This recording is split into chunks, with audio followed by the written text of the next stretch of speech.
Assalamualaikum warahmatullahi wabarakatuh. Perkenalkan, nama saya Dinon Al-Abdi dengan NIM 140141947, nomor presensi 11 dari Rombel D angkatan 2019. Di sini saya akan mensimulasikan salah satu model pembelajaran kelas tangkap, tepatnya model 212, di mana nantinya guru akan mengajar pada dua tingkat kelas yang berbeda, pada satu muatan pelajaran, dan pada dua ruang yang berbeda pula. Mengapa saya memilih model ini? Karena saya rasa di sekolah-sekolah pada umumnya kebanyakan PKR diterapkan karena ketidakhadiran salah satu guru kelas. Nah, biasanya hal ini terjadi secara mendadak. Maka dari itu, guru yang merangkap kelas tersebut lebih efektif jika memilih hanya satu muatan pelajaran dalam mengajarnya, atau dalam muatan pelajarannya itu disamakan. Mengapa memilih dua ruang kelas yang berbeda? Alasannya adalah untuk mencegah terganggunya konsentrasi, di mana ketika guru mengajar pada satu ruang kelas, ketika guru menjelaskan tingkat kelas satunya, ketika kelas yang satunya sedang mengerjakan tugas, tentunya akan terganggu oleh suara dari guru itu sendiri. Nah, seperti yang saya sebutkan tadi, tentu saja model ini memiliki kelebihan dan kekurangan seperti pada model-model PKR pada umumnya. Kelebihan dari model ini tentu saja lebih efektif untuk pembelajaran karena hanya menerapkan satu muatan pelajaran, sehingga guru akan lebih efektif untuk memilih model pembelajaran yang tepat dan juga menentukan media pembelajaran yang akan digunakan.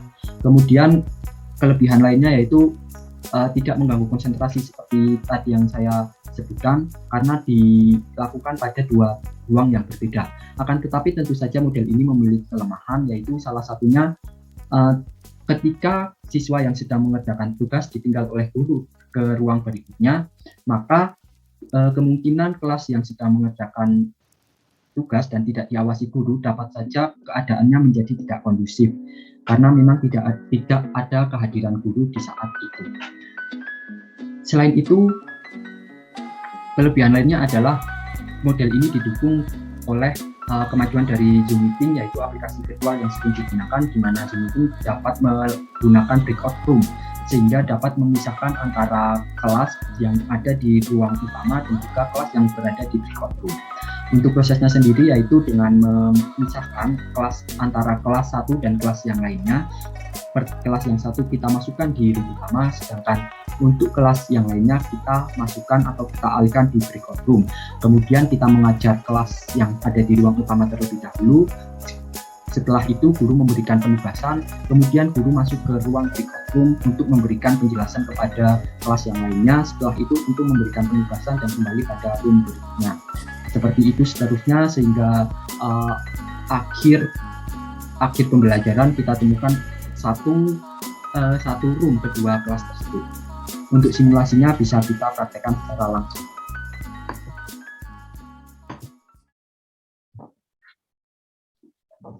Assalamualaikum warahmatullahi wabarakatuh. Selamat pagi anak-anak, apa kabar? Iya, semangat sekali kalian pada pagi hari ini. Semoga kalian selalu dalam keadaan baik dan juga ceria. Nah, pasti ada yang bingung, kenapa nih kelas 3 dan kelas 4 kok belajarnya bareng. Jadi, guru kelas 4 yaitu Bu Susi tidak dapat hadir pada pertemuan kali ini karena beliau sedang berhalangan. Jadi, untuk sementara Bapak yang menggantikan mengajar kelas 4, akan tetapi kelas 4 belajarnya bersama dengan kelas 3 ya. Nah, di sini nanti kita akan belajar tentang bahasa Indonesia. Apa sih yang akan kita pelajari pada pagi hari ini? Nah, sebelum melakukan pembelajaran, alangkah lebih baiknya kita berdoa kepada Allah Subhanahu wa Ta'ala supaya kita diberikan kelancaran dalam belajar dan juga kita diberikan ilmu yang bermanfaat. Yuk, salah satu dari kakak ketua kelas 4 bisa memimpin kita semua berdoa. Di tempat duduk siap gerak, berdoa mulai, berdoa selesai. Ya, terima kasih semuanya. Semoga dengan berdoa kita nanti dapat diberi kelancaran dan juga diberikan ilmu yang bermanfaat oleh Allah Subhanahu wa Ta'ala sehingga kita semua dapat pintar dan juga dapat berguna bagi orang lain. Nah, untuk itu setelah berdoa lebih baiknya kita menyanyikan lagu Indonesia Raya supaya kita lebih bersemangat dan juga lebih cinta tanah air.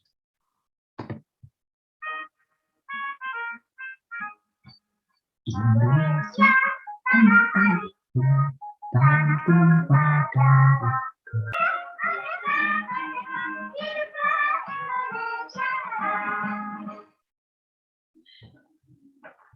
Ya, beri tepuk tangan untuk kita semua. Terima kasih kepada semuanya yang telah menyanyikan lagu Indonesia Raya dengan penuh semangat. Semoga kelak ke depan kalian dapat terus semangat dan terus dapat mengikuti pelajaran ini dengan penuh semangat tentunya. Nah, apakah kalian sudah tahu apa yang akan kita pelajari pada pagi hari ini? Jadi di sini seperti yang sudah Bapak sebutkan tadi, kita akan belajar mengenai bahasa Indonesia. Nah, untuk tujuan pembelajaran sendiri pada pagi hari ini untuk kelas 3 yang pertama adalah kita nanti akan bernyanyi suatu lagu, yaitu lagu Cicak-Cicak di Dinding. Kalian semua pasti sudah tahu ya. Kemudian kita juga akan mengamati gambar-gambar. Nah, dengan bernyanyi dan juga mengamati gambar tadi, kita akan dapat menyebutkan ciri-ciri dari makhluk hidup loh. Setelah itu kita juga akan menyaksikan suatu video pembelajaran tentang cara reproduksi hewan. Apakah kalian sudah tahu apa itu reproduksi? Ya, nanti kita akan bahas pada materi yang akan dibahas nantinya. Nah, jadi dengan menyaksikan video tadi, kita juga akan tahu tentang pengelompokan hewan berdasarkan cara perkembangbiakannya. Untuk kelas 4 sendiri, tujuan pembelajarannya yaitu kita akan membaca suatu teks tentang keberagaman budaya. Kita tahu ya bahwa Indonesia ini sangat beragam budayanya. Nah, nanti setelah membaca teks, kalian itu dituntut untuk dapat mengetahui gagasan pokok dan juga gagasan pendukung dari teks itu. Nantinya kalian juga sebelumnya akan dijelaskan mengenai apa itu gagasan pokok dan juga gagasan pendukung. Selain itu, kelas 4 juga akan menyaksikan suatu video pembelajaran tentang keberagaman di Indonesia yang nantinya tentu saja berhubungan agar kalian dapat menentukan gagasan pokok dari video tersebut. Nah, langsung saja untuk kelas 4 dapat membuka buku siswa atau buku paketnya halaman 1 dan 2, buku tema 1, subtema 1. Ya, bisa dibuka terlebih dahulu ya. Nah, Bapak akan memasukkan kelas 4, setelah ini akan Bapak masukkan ke dalam breakout room supaya kalian tidak terganggu dengan pembelajaran yang akan dilakukan di kelas 3.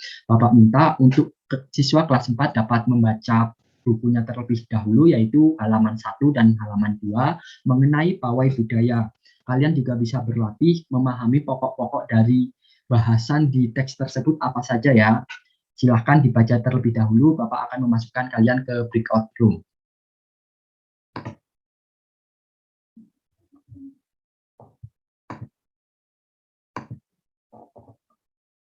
Oke, baik kakak-kakak kelas 4 tadi sudah Bapak masukkan di breakout room, sekarang tinggal sisa kelas 3. Nah, untuk anak-anakku kelas 3, gimana nih supaya lebih bersemangat kita bernyanyi lagi. Kalian kan tadi sudah Bapak kasih tahu apa yang akan dinyanyikan ya, yaitu lagu tentang cicak, cicak-cicak di dinding. Mari kita bernyanyi bersama.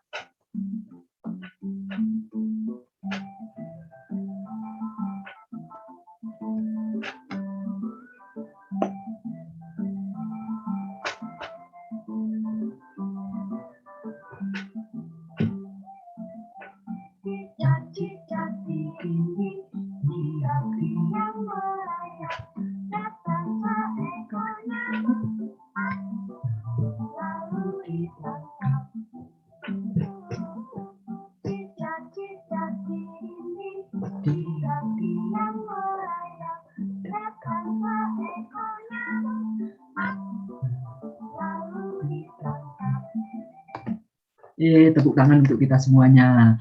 Nah, kalian udah hafal belum tentang lirik lagu Cicak-Cicak di Dinding? Tentunya sudah ya. Nah, apa sih ciri-ciri cicak menurut lirik dari lagu itu? Apa saja? Ayo kita ulangi liriknya. Cicak-cicak di dinding, diam-diam merayap. Nah, cicak itu merayap. Kalau manusia apa berarti? Iya, manusia berjalan, benar sekali. Kemudian cicak-cicak di dinding diam-diam merayap, datang seekor nyamuk, lalu ditangkap. Nah, kenapa cicak nangkap nyamuk? Untuk apa, ayo? Ya, benar sekali, untuk dimakan. Jadi, ciri-ciri cicak dari lagu tersebut antara lain adalah cicak bergerak dan juga cicak makan. Nah, dua ciri-ciri tersebut merupakan salah satu merupakan kedua ciri-ciri dari banyak ciri-ciri makhluk hidup. Tentunya makhluk hidup itu punya ciri-ciri lainnya loh. Apa saja ya kira-kira? Nah, ini dia. Kalian bisa amati gambar tersebut. Bapak juga sudah mengirim gambar-gambar tersebut di WhatsApp group. Kalian bisa mengamatinya dan juga kalian Bapak minta untuk menyebutkan ciri-ciri dari makhluk hidup berdasarkan gambar yang sudah Bapak sediakan. Nah, untuk itu Bapak tinggal sebentar ke kelas 4, kalian bisa mengerjakan perintah yang Bapak sampaikan. Halo anak-anak kelas 4, bagaimana? Sudah membaca? Iya, pintar sekali kalau sudah dibaca ya. Nah, jadi pada kesempatan kali ini kita akan membahas mengenai gagasan pokok dan juga gagasan pendukung. Akan tetapi, apakah kalian sudah tahu apa itu gagasan pokok dan gagasan pendukung?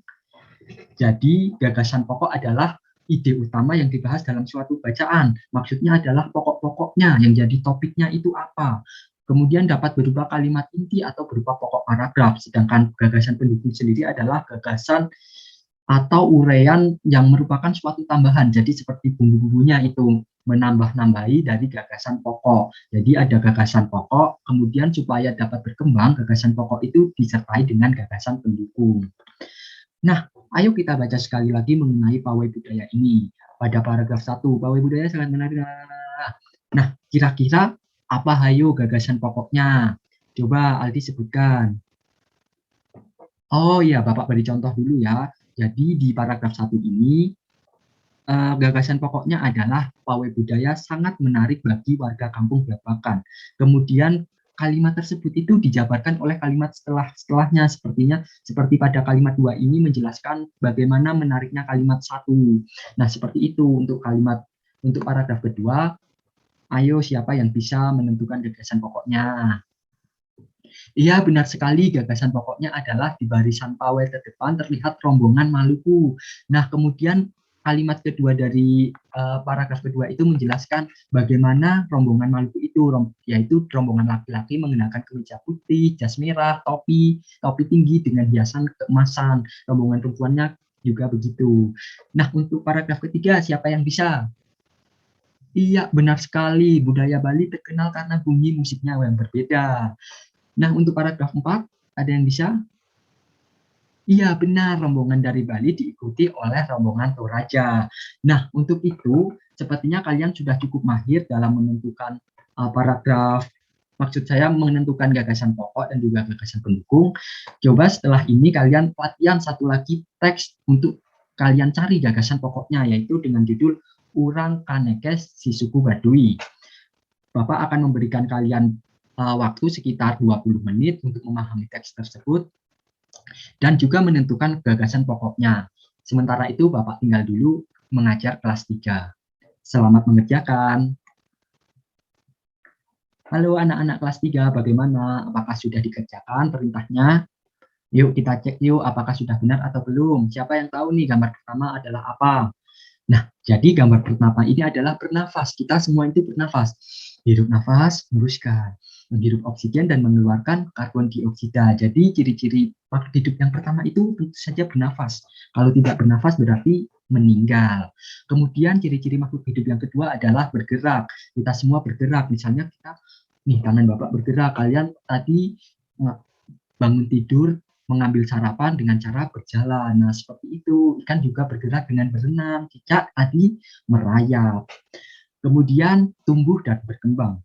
Maksudnya bagaimana tumbuh dan berkembang itu? Kita dari bayi sampai sebesar ini, kita memerlukan proses untuk tumbuh, yaitu dari kecil menjadi besar. Dari bayi yang tidak bisa berbicara, sekarang kita bisa berbicara. Tidak bisa berbicara menjadi bisa berbicara itu disebut berkembang, sedangkan dari kecil ke besar itu disebut dengan tumbuh.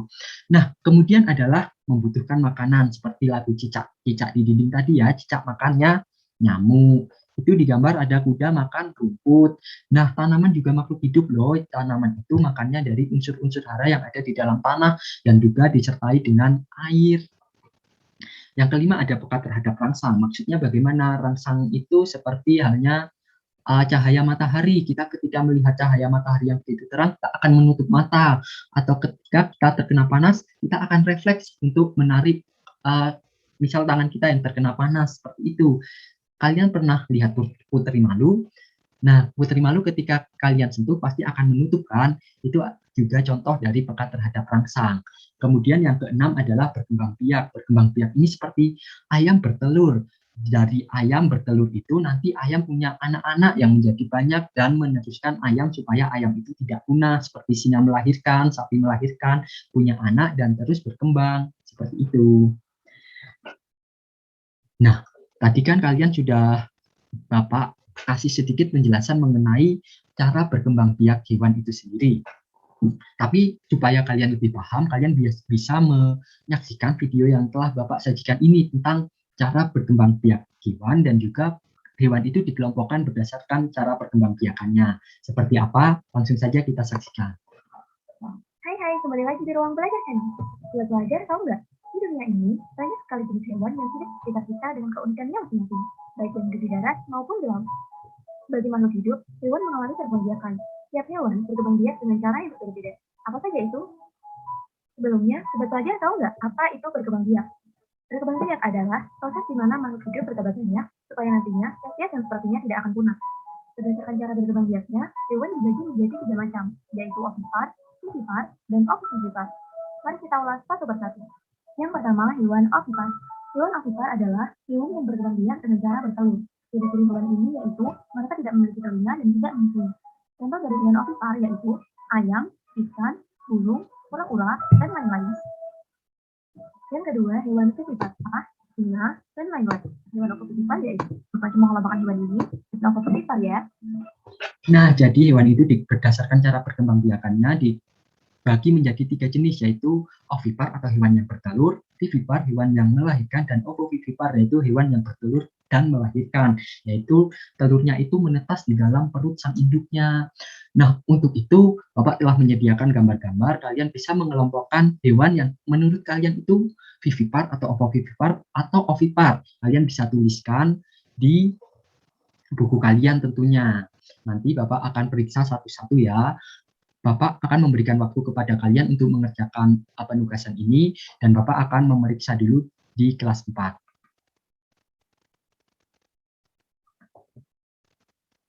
Halo, bagaimana anak-anak kelas 4? Apakah sudah?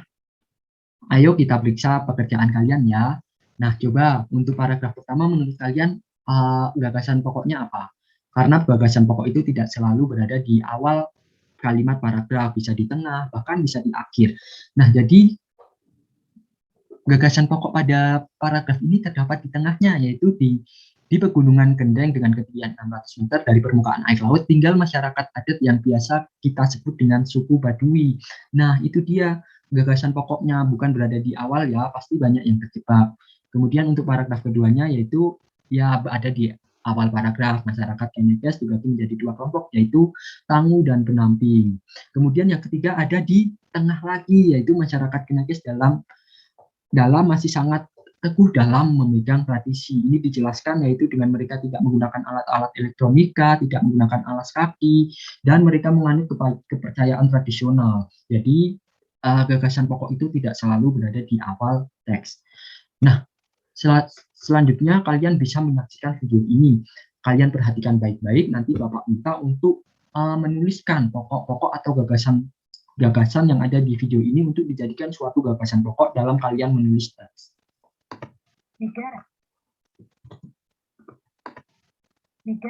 Indonesia merupakan negara kepulauan yang kaya akan sumber daya bangsa. Di antaranya ada suku Minangkabau, suku Betawi. Hal ini menjadikan Indonesia sebagai negara kesatuan. Namun katanya masih banyak lewat seperti itu. Dan akan terjadi jika kita saling menghargai atas segala perbedaan. Sudah saatnya kita berubah menjadi lebih baik, di mana mayoritas bersatu dengan minoritas dalam rasa solidaritas. Dimulai dari diri sendiri. Dimulai dari diri sendiri, lalu membiasakannya pada orang lain. Kita satu, Bhinneka Tunggal Ika. Berbeda-beda tapi dengan satu. Iya, banyak sekali pesan moral yang dapat kita ambil dari video tadi, di mana bangsa ini adalah bangsa yang besar, bangsa yang beragam, akan tetapi kita harus menjaga kesatuannya. Kita tidak boleh membeda-bedakan karena perbedaan itu bukanlah suatu masalah, melainkan suatu anugerah. Nah, jadi apakah kalian tadi sudah menyimak video ini dengan baik? Bapak akan meminta kalian, akan membagi kalian menjadi beberapa kelompok.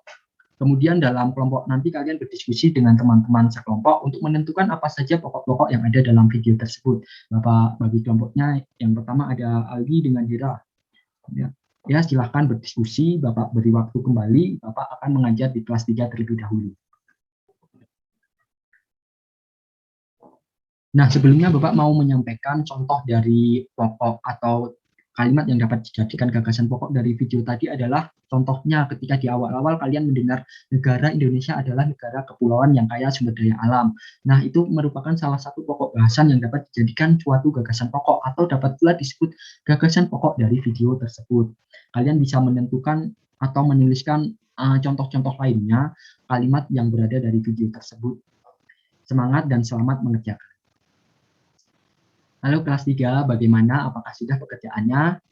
Yuk kita periksa siapa yang mau mencoba berpendapat. Penyu termasuk hewan apa? Ya, penyu adalah hewan ovipar atau hewan yang bertelur. Mari kita periksa pekerjaan kalian. Nah, jadi contoh-contoh hewan vivipar antara lain adalah paus. Paus itu vivipar atau melahirkan. Paus itu mamalia tapi hidupnya di laut. Kemudian ada kambing, ada kelelawar juga mamalia yang bisa terbang. Nah, kemudian hewan ovipar atau hewan yang bertelur antara lain angsa, burung, kupu-kupu, penyu, ayam, komodo, dan yang lainnya. Kemudian ada hewan ovovivipar, di gambar itu dia apa saja, ada platypus, ada ikan hiu, dan ada ular anaconda, dan ada salamander. Gimana pekerjaan kalian, apakah sudah betul? Nanti yang masih salah bisa mengerjakan ulang atau bisa bertanya kepada Bapak jika ada yang belum jelas. Untuk itu kelas 3 bisa persiapan untuk menutup pelajaran, Bapak akan memasukkan kelas 4 ke dalam room ini. Terima kasih kepada kelas 3 yang telah semangat belajar dan juga telah mengerjakan penugasan-penugasan yang Bapak berikan dengan penuh antusias.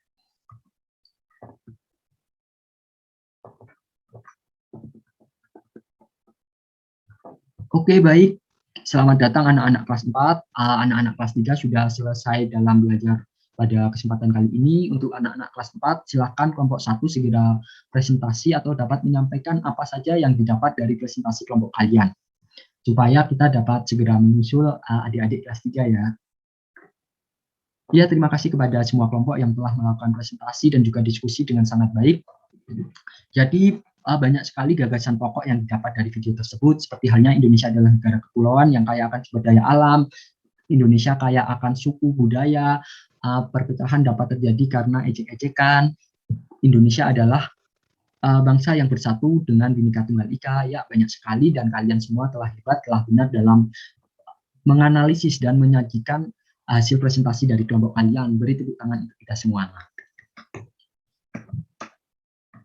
Ya, sebelum kita tutup kegiatan pembelajaran kali ini, alangkah lebih baiknya kita merefleksi diri kita dulu. Kita ingat kembali akan karunia Tuhan Yang Maha Esa.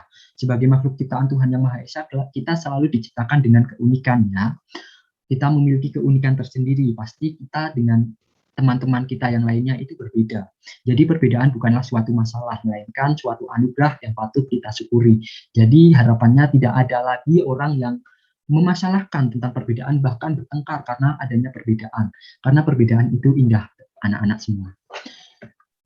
Ya, terima kasih kepada anak-anak kelas 3 dan anak-anak kelas 4 yang telah mengikuti pembelajaran pada hari ini sampai akhir dengan penuh semangat, dengan penuh keceriaan, dan sangat penuh antusias. Bapak berharap kalian dapat terus berkembang dan dapat sukses di kemudian hari, supaya semoga kalian semua dapat menjadi insan-insan yang beriman dan juga insan-insan yang berilmu, yang berguna bagi masa depan Indonesia.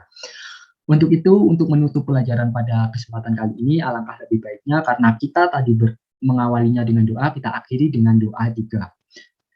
Untuk ketua kelas 4 bisa memimpin berdoa kembali ya. Amin. Ya, terima kasih kepada kalian semua. Tetap jaga kesehatan, jangan lupa untuk belajar di rumah. Semangat, Bapak akhiri, wassalamualaikum warahmatullahi wabarakatuh.